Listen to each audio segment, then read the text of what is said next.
to delay deep water in your motherfucking face. That's right, goddammit. If you fucking kicked ass today, tomorrow you can do a little bit better. That's right. You can always do a little bit better. If you haven't fucking figured this shit out, it's all about making tomorrow a little bit better than today. All you need to do is make tomorrow a little bit fucking better. And you are on your fucking way. It's all about every fucking day making that small fucking step. Every fucking day. Do not fucking miss a beat.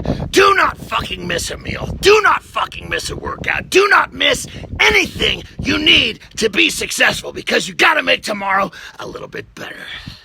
John Andersen with a little more deep water.